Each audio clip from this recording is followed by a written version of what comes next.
Panelists today, we have Steve Coffey, President and CEO of Broome County, on my immediate left. Tim Dean, President of Marshall and Sterling, next to him. Okay, I'm having a hard time seeing down there. Charles Hinman, President and Chief Executive of Oswego County Mutual. And then Keith Savino, CPIA, President, Professional Insurance Agents of New Jersey, and Chief Operating Officer of WRG Insurance. I think we're going to skip what I do. This is where I'm from, and we're going to jump right into the questions. Okay. The first question we have for the panelists today relates to mobile technology. Yeah, we all know what you're doing, Steve. Steve's a transferee from the reinsurance business at one time.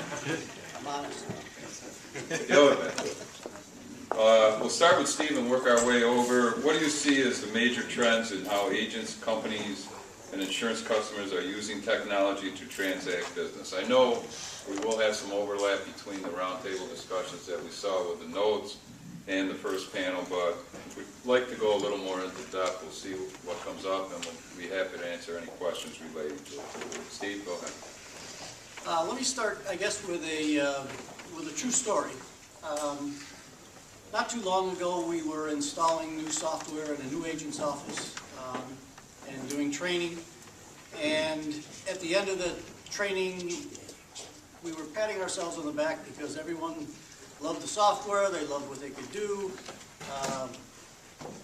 And the first immediate question following was, can I do this on my phone?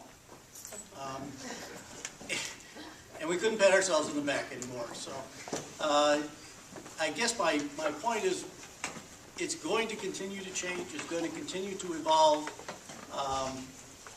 and we are not going backwards. I think that is the biggest point, is that we're only going forward from here and not backwards. So that's where I see it. Go next. I would say that for us, the price of hardware continues to decrease significantly, but the price of software has become more expensive, software and licensing. Most of our producers now use smartphones. We have some with laptops who are now going to be using iPads. So everything's shrinking and getting easier to carry around. But as I mentioned, the software and the licensing is the expense now. We have not avoided what caused the South to lose the Civil War in some fashion, and they had different gauge railroads in the South. And I'm afraid that we in the insurance business have different gauge railways on how we communicate with our agents and, of course, obviously our customers. At the middle of next year, half the people in this room, maybe even more, will all have smartphones. Half the customers and people that have smartphones in the U.S., half of them will have smartphones as opposed to any other type of phone. We took a trip to Florida last year, had an iPad that my son gave to me because he's 31. I went independently buy one, $30 a month. And I was able to keep in constant contact with the office, driving to Marathon, Florida, and all the way back. And it was a nice thrill. But that's what people expect today, is to get a hold of whoever can answer a question, and if it's not in the office, they want it in about 5 minutes. And other than going into one of the rest areas in Georgia, I was able to answer all questions within 5 minutes. That's what the world's come to. It doesn't say a lot for your rest area experience there. It was my vacation, too. I'm going to give a quick advertisement to handle two things that came up on a prior panel, if you don't mind for a moment. One came up regarding marketing reps, and I do want to tell you that PIA of New York, New Jersey, Connecticut, and New Hampshire, got that right, Diana? And with everybody, has been a sponsor of what's called the GetRealtime.org campaign. Many of you may not know how involved PIA has been in that, and I'm PIA's representative to your core board of directors, so I have to get that ad in there. On there are two free tools that you want to download. One of them actually is called the Productive Agency Marketing Visits. And it was a multi-year work group that was actually started by a prior PI New Jersey director who got an award at the June conference named Mike Bergstein. And you'll find it very informative and valuable. I'll move on to and the real-time adoption tools are there too. And by the way, they're all free. That's the key phrase. There's no cost to go on there and download these for your marketing reps, for your agents, etc. So go enjoy yourselves. The mobile piece. Before we came out to exhibit, make sure you say plenty of words about this. I will do so. Relationships. Is that a word we've heard a lot of today? Show of hands. Who thinks relationships are the most important thing in the insurance business? Great. Good. So do I. There's a lot of people who might blame me to be mostly the technology guy sitting in the room. So I'm going to try to avoid that term as much as possible. Relationships are the process that you create in your agency and in your life. Fair enough? They're also based on communication. Agreed? So the more ways you can communicate, the more ways you can build and maintain relationships. That's just a fact. I use a great tool every day. Get up in the morning, reach for it, carry it to work, can read it, can make notes on it. What am I talking about? No, newspaper. Because I didn't tell you, this is the same year that the printing press was developed. Reality is, there's always been a technology out there that somebody has questioned whether there was value or not. You know that paper started it all. It's still an important part of our world today. Paper's really just been replaced by these. That's all. We can't make more out of technology than it actually is. It's not technology, it's just business. It's just what needs to be baked into your DNA every day when you get up.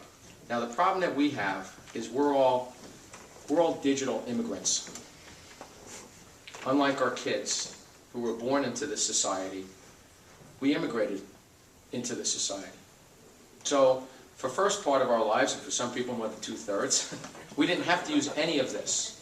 We relied on the previous technology that I mentioned, which by the way did not require batteries or chargers. Okay? But the communication tools are only a negative when they're used as a crutch, and I really do have confidence that intelligent people will use them in intelligent ways. And just like every other tool out there, bad people will use them in bad ways. So we do obviously need to be careful, which is great, by the way, for insurance agents because we get to sell more coverage for new exposures. So it's a wonderful opportunity. The web was just a tease for everybody here. Since tech is just business, whether it be on your smartphone or otherwise, it's just a way for you to communicate. Now, why do you folks think that Google got involved in the cell phone business? A great search engine, right? Does anybody have any idea why Google got involved in mobile technology? Apple. Well, that seems odd. Apple, why? Anybody watching the commercials right now about what you can do on a new iPhone? What are they doing? They're hitting a button, and what are they saying? I need a locksmith. I'm lost. What is it says search engine. I know everybody's thinking it's an app. It's a search engine. What does that search engine make sure it checks? The Apple iStore. Why does Amazon want to come out with a new tablet called the Fire? Because they have a fulfillment engine behind the scenes, which is what? A huge search engine. How much do we want to make sure we're part of that search engine? You could certainly take the philosophy that I spend 80% of my advertising dollars every year on Yellow Pages. That would be a great 2001 approach. Or you could take the philosophy that I need to spend some money and invest in the future of where all of my customers are. Because by the way, if any of you have bought anything online, including an airline ticket or bank, you are now an online purchaser. So before you lump all those quote-unquote online purchases into just commodity-based people, you're one of them. So that would make you a commodity-based purchaser as well.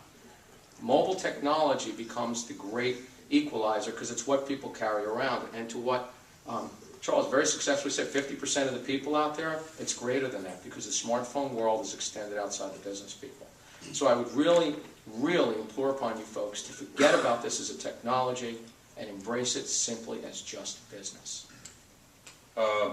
One of the things that I would add to this, and I know a lot of the companies are looking into it, we've always in the past stressed the agency company piece on the interface piece of it. We talk about real time and we talk about upload, download, and for years, not years, but probably much the same as Keith said, maybe the last 7, 8, 9 years, It's what we can do for you, the agent.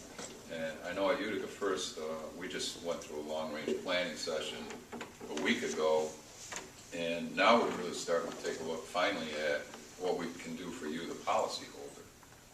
I don't think the companies are going to come out and say, we want to try and capture your policyholders. That's the last thing in the world we absolutely want to do. But as you take a look at this technology that's out there today, how we can interact with this policyholder, because you talk about retention as an agency, I can tell you the companies certainly look at their levels of retention very closely too, and how do we improve on those levels of retention? It's very easy to say something like a homeowner's policy, the retention might be 90%, but when you get down to commercial policies and small commercial policies in particular, they're very price sensitive, is how do you, much the same as the banks, if you think about the way the banks operate, is how do you put another one of these into somebody and say, these are more reasons why they want some communication or some type of interaction with the company and with the agent. The next question that we have, and we'll start in reverse order this time, Keith, we'll start with you, relates to customer service centers. I think we all know that these have been around in various forms for 15 years or more, called by various different names. But as the question that I had asked earlier, much of this, as we see it going forward, is going to be that companies have to wake up to the fact that they are going to have to do some of these things on mobile applications, that they're going to have to be able to interact with the policies more, or we're just not going to be able to compete with the guys that you see running around on the commercials on TV. So in relation to that, the question that we're going to ask here are, what are the pros and cons of the service center approach? How successful are they in meeting the needs of the agents, companies, and customers? And we'll try to keep this to 2 or 3 minutes apiece, okay? So we can move through this and try to have this wrapped up by 4:30. Okay, go ahead, Keith. Yeah, I probably abused my 2 minutes on the first time, so I'll do this in about 30 seconds. I think that there are a lot of agencies out there that have some positive experiences and some that have a really negative feeling. I don't know that their negative feeling is justified because of actual experience. I think most of it is perspective. And it has a lot to do with control. It's the same problem, with whether or not you host your data in the cloud or you keep it locally. It's that same sort of philosophy of, if it's in my office, I know what's going on with it. So I think a lot of agents are challenged by that. I do think the carriers are going to have the challenge that Dick had pointed out. Many of the carriers have to buy traditional agency management systems when they get into the outside service of that, if they're actually doing that sort of outsourced customer service. And for those who are building out customer portals for them to access, many of them don't even have the internal underwriting operations to do that with their agencies, and yet they're building out the customer piece outside. So it's one more silo in an organization that might be better off spending their money just making sure they got their house in order first. And we've seen a lot of that, again, within the Accord world and others, where there seems to be this race to customer self-service. So I would caution you to do the job right. John? We're a cooperative, and we have 5,500 customers. Half of those are within 25 miles of our office, because we've never licensed agents other than outside of 3 counties north of Syracuse. So I guess we are the customer service. Many of our policyholders have been with us for between 3 and 4 generations, so they actually know most of the people in the office by name. So they tend not to even call their agent; they'll call into us. But once you get outside of Oswego County, then they only know their agent, and we would prefer that they call the agent. But our email has been plainly visible, and occasionally we'll get direct emails, such as a customer might have a bed bug problem, and they might have 30 structures or 30 living units, and they want to know what to do right now, as opposed to send it to an agent and go from there. So we tell them, operate as if you have absolutely no insurance whatsoever, but if somebody sues you, you've got all the insurance in the world, at least up to a couple $1 million. And we've gone out and also exterminated bed bugs in people's homes the day that it was reported to us. So I'm not sure with a call center that you get that response, but at least with us, a small company, you can. From my perspective, the customer service operations that are run by the companies, to me, they defeat the whole concept of the independent agency system. It makes us look like an Allstate or a State Farm or a direct writer, I guess I should say. So I'm not particularly in favor of them for customer service. It prevents us from remarketing the customer at the appropriate time, and it puts the control of the service in the company's hands. So the only area where I see it as helpful to us is customer service for our employees to call into the agency, and also specifically on claims. I think it's a good idea for claims. Steve? I actually have some mixed feelings about the customer service approach. I worked for a broker who was very much customer service oriented and service center oriented, and I'll be honest with you, I hated the entire experience. From our standpoint, there's good and bad involved. You know, we recently had an agency come to us who has 30 offices, who says, I don't want you to count us as 30 offices anymore, I want you to count us as one. Well, to be honest with you, that's a lot easier for us. And you know, they've now got one code and one number, and it makes it easier for us from that standpoint.